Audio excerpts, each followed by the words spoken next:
Halo semuanya, saya Panji Kurnia Akbar dari Program Studi Sistem Informasi Universitas Pamanjaya. Hari ini saya akan mempresentasikan hasil analisis proses bisnis dan rancangan sistem informasi untuk Warung Nasi Alam Putra atau bisa disingkat WNFP sebagai proyek UTS dari mata kuliah saya sendiri yaitu APB dan P3L. Nah, di sini saya akan memperhatikan instruksi dari UTS itu seperti apa. Di sini saya disuruh untuk membuat sebuah laporan dari si Warung Nasi Alam Putra ini. Ini adalah list-list untuk ketentuannya seperti apa. Mungkin sebelum masuk ke inti pembahasan, alangkah baiknya saya akan memperkenalkan anggota kelompok saya terlebih dahulu. Di sini ada Fijar Alasya, ada saya sendiri, ada Araya Maesa Ahmera, dan Muhammad Lintar Aredi Putra.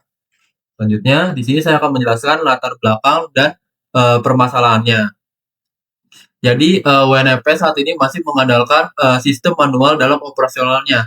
Masalah utama yang ditemukan adalah risiko tinggi dalam pengelolaan piutang pelanggan proyek yang tidak terstruktur serta ketiadaan bukti transaksi fisik atau struk. Hal ini menyulitkan pemantauan arus kas harian dan penilaian keuntungan usaha secara akurat. Selanjutnya di sini ada deskripsi proses.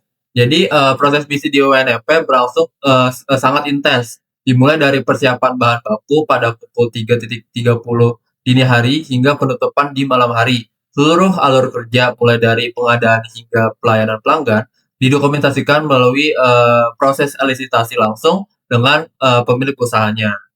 Selanjutnya saya akan menjelaskan swim lane diagram untuk proses 1 dan proses 2-nya. Saya akan memperlihatkan di Drawio karena saya membuatnya itu di Drawio. Nah, jadi pada proses pertama atau proses pengadaan, alur dimulai dari cek stok hingga belanja ke pasar dengan pilihan pembayaran tunai atau kredit. Sementara di proses kedua atau memasak, terlihat pembagian kerja yang jelas antara pegawai untuk persiapan bahan dan pemilik untuk proses memasak utama. Jadi kedua diagram ini sudah menggunakan titik akhir atau one endpoint untuk kerapian logikanya. Untuk dua diagram untuk swimline diagramnya. Next, saya akan menjelaskan untuk swimline diagram proses 3-nya. Jadi proses penjualan atau proses ketiganya menggambarkan interaksi pelanggan saat memesan makanan hingga pembayaran. Sistem membedakan jalur pembayaran tunai yang langsung memicu cetak struk serta jalur pembayaran hutang yang mencatat piutang ke buku manualnya. Seperti itu. Next, saya akan menjelaskan hasil analisis identifikasi elemen proses.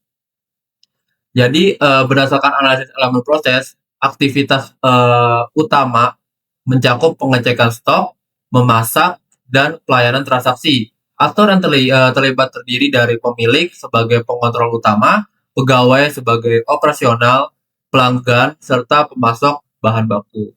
Next, selanjutnya adalah objek bisnis yang terlibat dalam sistem ini meliputi bahan baku, barang sembako, catatan hutang pelanggan, uang tunai transaksi, dan laporan laba rugi bulanan. Next, untuk hasil analisis untuk identifikasi OPR. Jadi dalam analisis OPR, objek utama meliputi transaksi dengan properti total harga dan tanggal pelanggan dengan nama dan saldo hutang, serta stok dengan nama barang dan jumlah kuantitasnya. Seperti itu. Next, untuk OPR yang relasi antar objek. Jadi relasi antar objek menunjukkan bahwa setiap transaksi akan menghasilkan satu struk dan setiap pelanggan proyek dapat memiliki relasi dengan satu atau lebih catatan hutang yang harus dipantau secara otomatis oleh sistemnya. Seperti itu. Next, untuk yang analisis dokumennya.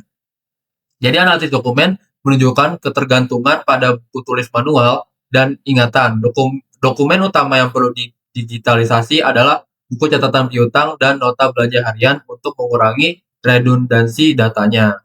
Next, untuk identifikasi OPR yang masalah yang ditemukan berdasarkan hasil identifikasi.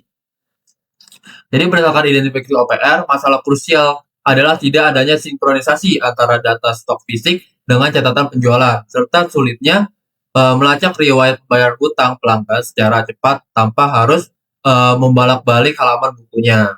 Seperti itu. Next, di sini ada elisitasi kebutuhan untuk tahap satunya. Jadi pada tahap 1 elisitasi terkumpul 10 kebutuhan fungsional awal, mulai dari pencatatan transaksi, penjualan, hingga integrasi CCTV.